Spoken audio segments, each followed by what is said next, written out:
Hello and welcome back to my channel. The video I'm about to share is for the Black community and everyone who's interested in knowing more about the Project 2025.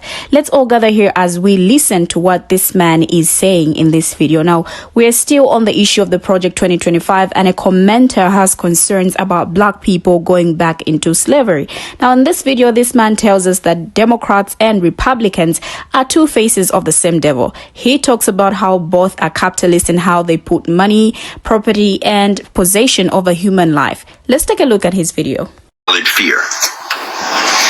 And if you're not Black, you may not understand or feel like this, but this is what trauma does, right? I don't know if this person was around during the crack epidemic. You know, when our Republican executive branch commanded the CIA to help some people deal cocaine in South Central Los Angeles and other cities nationwide. Really happened. Don't come for me. I'll hit you with the receipts. Don't do it. Google it. But we're going to dig past that, right? We move on from Reagan and the hell that he was putting us through, and we get to Clinton. Mr. Sexy Saxophone on Arsenio Hall, who sold us this bill of goods that was all bullshit. Bill Clinton's in office, the crack epidemic is skyrocketing, right? CPAC, this conservative super PAC, writes a bill for a 10-year minimum federal sentence for having 3 to 5 grams of crack coke on your person. 3 grams. 3 grams, 18 months in jail. 3 grams of crack, federal 10-year mandatory sentence. CPAC wrote that law. You remember CPAC, we must eradicate all forms of transgenderism from public life. CPAC, those people. They wrote that law. And Bill Clinton and his wife pushed that shit through Congress. The 3 strikes law, 10-year minimum, and the Black community was all but destroyed. When I tell y'all, Democrats and Republicans are two faces of the same devil, what I mean is they're both capitalists. They're both putting money, property, and possession over human life. And if you have any questions about that, you're not paying attention to what's happening right now. Think about it. First charge for sexual assault. What often happens? Okay. First time you rob a bank, you are facing 20 years in prison. You face more time in prison for robbing a bank than you would assaulting someone. Why? Because money, property, and possession are more important in capitalism than human life. They are wiping out a whole people because they want the land to stratify capitalism, to spread more capitalism. This is a global market. Capitalism is global. It's not just the United States. And if we don't start getting rid of these people, they're coming for you and me next. I say all of this to say slavery has been still happening. A lot of us already know it.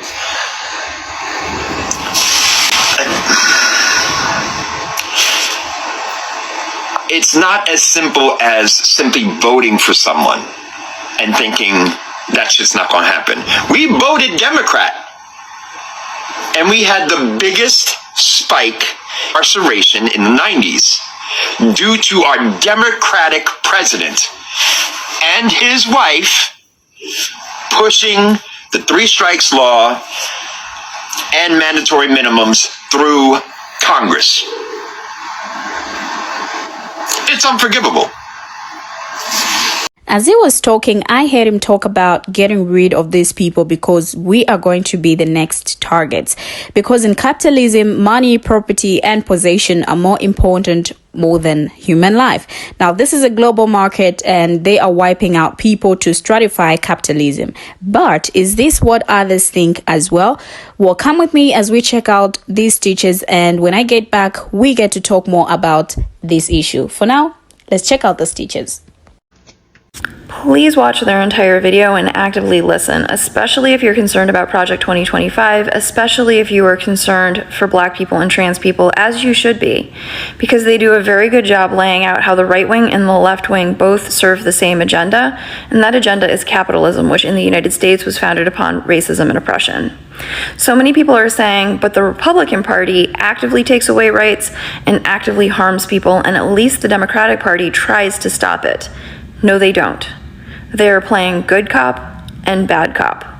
If you support the Democratic Party thinking they are the good guys, that makes you feel that you're doing the right thing, that you can trust them, you're protecting yourself, you're protecting others, and you are fighting against fascism. But they are not. So by all means, support the Democratic Party strategically, but be aware they are not the good guys, they are the good cop. Valid fear. Black people, do you have this fear? It's definitely something I've thought about, because there is half the country that's very vocal that they want things to go backwards. They want to go back to 1776. They want to go back to 1950.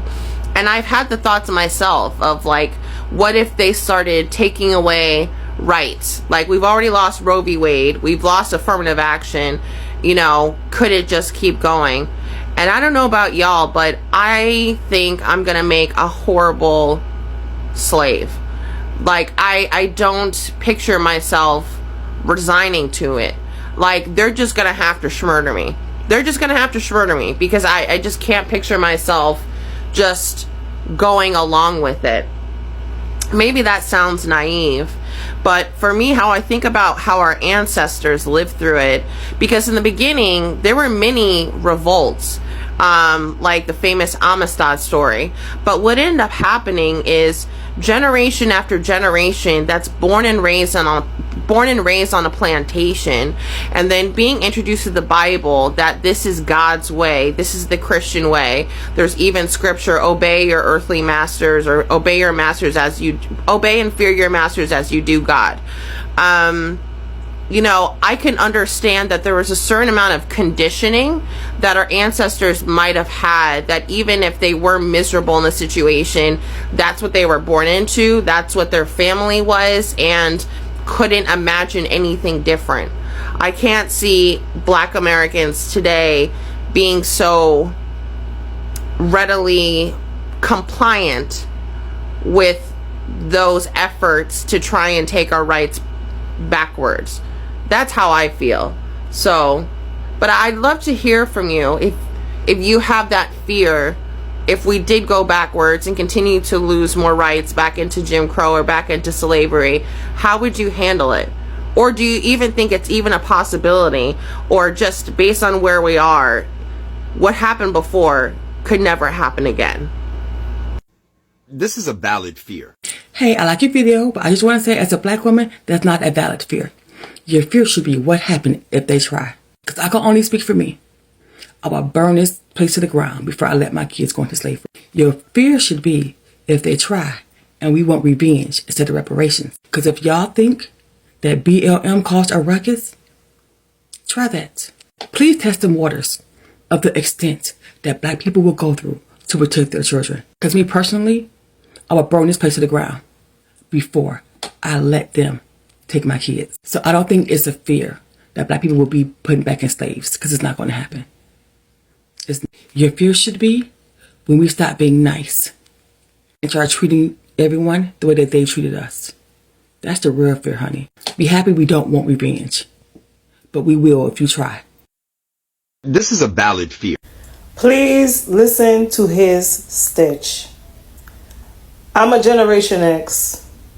I was during the time when Ronald Reagan was president and when the crack epidemic had occurred. I remember living in a place in Long Island, which was a suburban, and going to go see my mother in South Ozone Park in Queens.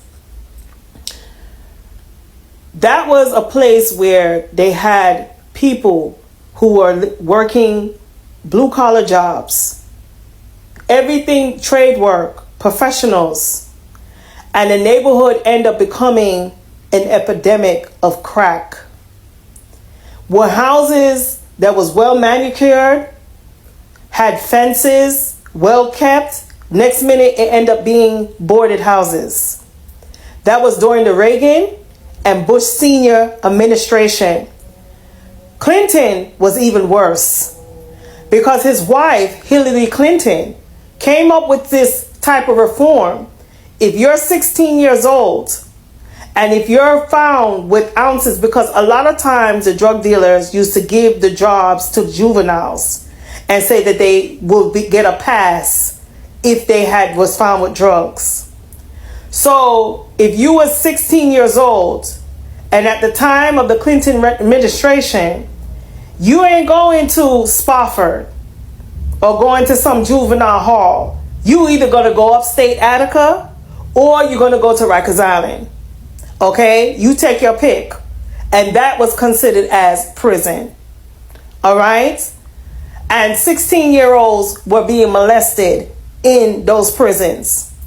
The population of the drug epidemic went drastic in the Reagan administration, Bush administration, and the Clinton administration, because they claimed they wanted to clean it up. Nancy Reagan was a spokesperson saying say no to drugs because the drugs were crossing over into her neighborhood. Okay? But they're the ones who were bringing the drugs here. Just the same thing how Nixon was bringing the heroin here when Vietnam had opened. Okay? When he was doing his operations. All of these things what this gentleman is saying is correct. Okay? And he's telling you from experience.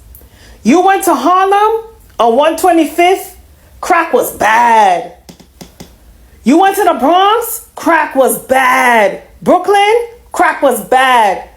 It didn't really hit that much in Long Island, but later on in the 90s, the crack epidemic started going everywhere. It was like ham.